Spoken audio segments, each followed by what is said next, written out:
Hi, welcome back to Storytime with Mr. Benggio. I know it's been a while, but we are by chapter 21 of Charlie and the Chocolate Factory. Chapter called Goodbye Violet. This gum, Mr. Wonka went on, is my latest and greatest, my most fascinating invention. It's a chewing gum meal. It's that tiny little strip of gum lying there is the whole three-course dinner all by itself. What sort of nonsense is this? Said one of the fathers. My dear sir, cried Mr. Wonka, when I start selling this gum in the shops, it will change everything. It will be the end of all kitchens and all cooking. There will be no more shopping to do, no more buying of meat and groceries. There will be no knives, no forks at mealtimes, no plates, no washing up, no rubbish, no mess. Just a little strip of Wonka's magic chewing gum. That's all you'll ever need at breakfast, lunch, and supper.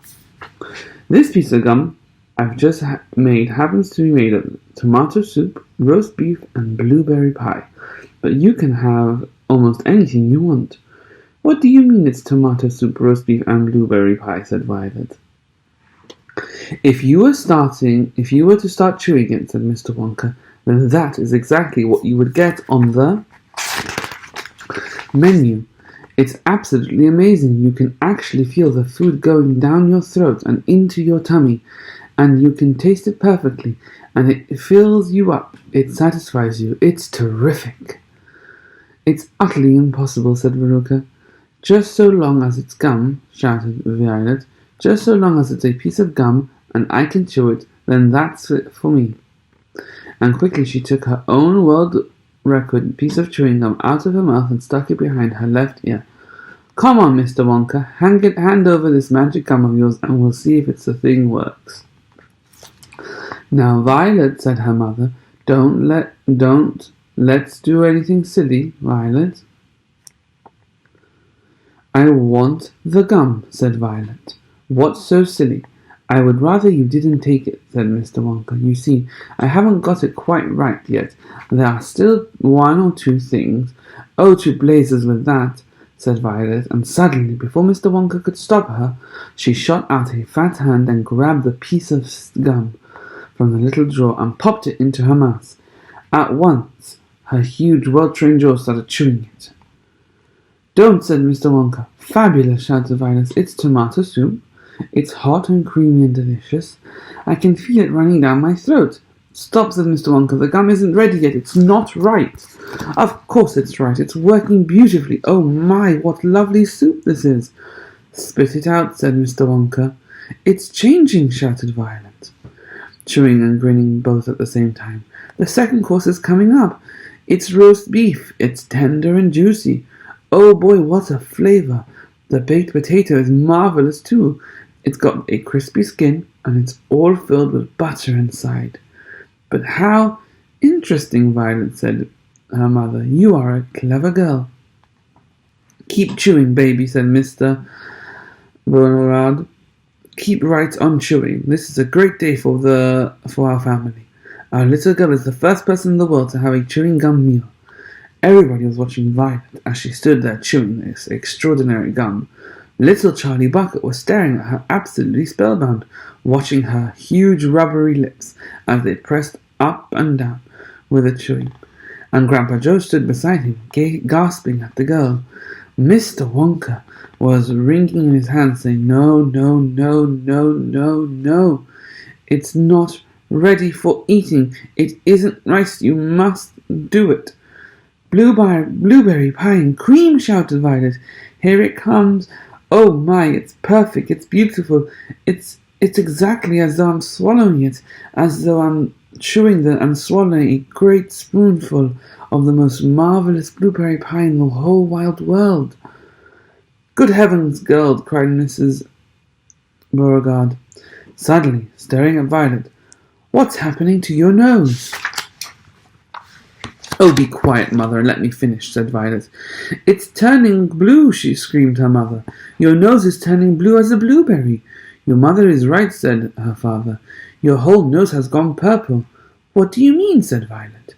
Your cheeks, they're turning blue as well, and so is your chin. Your whole face is turning blue.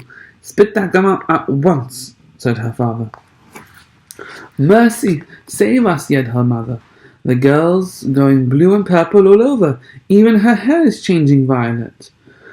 "Violet, you're turning violet, Violet. What is happening to you?" "I told you I hadn't got it quite right," sighed Mr. Wonka. "I'll say you haven't," cried her mother. "Just look at the girl now." Everybody was staring at Violet, and what a terrible, peculiar sight she was. Her face and hands and legs and neck, in fact the skin all over her body, as well as her great big mop of curly hair, had turned a brilliant purplish blue, the colour of a blueberry juice. It always goes wrong when it comes to the dessert. It's the blueberry pie that does it, but I'll get it right one day. You wait and see. "Violet," screamed her mother, "you're swelling up." "I feel sick," Violet said. "You're swelling up," said her mother. "I feel most peculiar," gasped Violet. "I'm not surprised," said her father. "Great heavens, girls," screeched her mother. "You're blowing up like a balloon." "Like a blueberry," said Mr. Wonka. "Call a doctor," shouted her father. "Prick her with a pin." But there was no saving her now. Her body was swelling up and changing shape at such a rate that within a minute she had turned into nothing less than a normal round blue ball, a giant blueberry in fact, and all that remained of Violet herself was a tiny pair of legs and a tiny pair of arms sticking out of a great round fruit and a little head on top. "It always happens like that," sighed Mr. Wonka. "I've tried it 20 times in the testing room on 20 Oompa Loompas, and every one of them finished up as a blueberry. It's most annoying. I just can't understand it." "But I don't want a blueberry for a daughter," yelled Mrs. Beauregard. "Put her back to what she was this instant." Mr. Wonka clicked his fingers, and 10 Oompa Loompas appeared immediately at his side. "Roll Miss Beauregard into the boat," he said, "and take her along to the juicing room at once." "The juicing room?" cried her mother. "What are they going to do there?" "Squeeze her," said Mr. Wonka. "We've got to squeeze all the juice out of her immediately. After that, we'll just have to see how she comes out. But don't worry, my dear. We'll get her repaired if it's the last thing we do. I am so sorry about it all. I really am."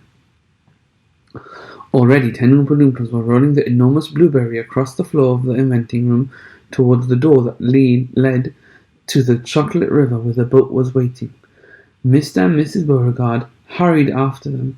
The rest of the party, including little Charlie Bucket and Grandpa Joe, stood absolutely still and watched them go. "Listen," whispered Charlie. "Listen, Grandpa. The Oompa Loompas in the boat outside are starting to sing."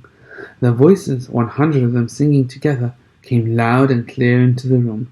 "Dear friends, we'll surely all agree there's almost nothing worse to see than some repulsive little bum who's always chewing gum. It was very near as bad as those who sit around and pick their nose. So please believe us when we say that chewing gum will never pay. This sticky habit's bound to send the chewer to a sticky end. Did any of you ever know a person called Miss Bigelow? This dreadful woman saw no wrong in chewing all day long. She chewed while bathing in the tub. She chewed while dancing in the club. She chewed in church and on the bus. It was really quite ludicrous. When she couldn't find her gum, she'd chew up the linoleum, or anything that happened near, a pair of boots, the postman's ear, or other people's underclothes, and once she chewed her boyfriend's nose. She went on chewing till at last her chewing muscles grew so vast that from her face a giant chin stuck out just like a violin. For years and years she chewed away, consuming 50 bits a day, until one summer's eve, alas, a horrid business came to pass. Miss Bigelow went late to bed. For half an hour she laid and read, chewing and chewing all the while, like some great clockwork crocodile. At last she put her gum away upon a special little tray, and settled back and went to sleep. She managed this by counting sheep.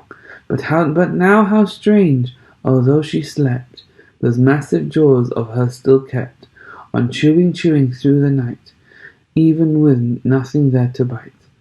They were, you see, in such a groove, they positively had to move, and very grim it was to hear, in pitchy darkness loud and clear, the sleeping woman's great big trap, opening and shutting, snap, snap, snap.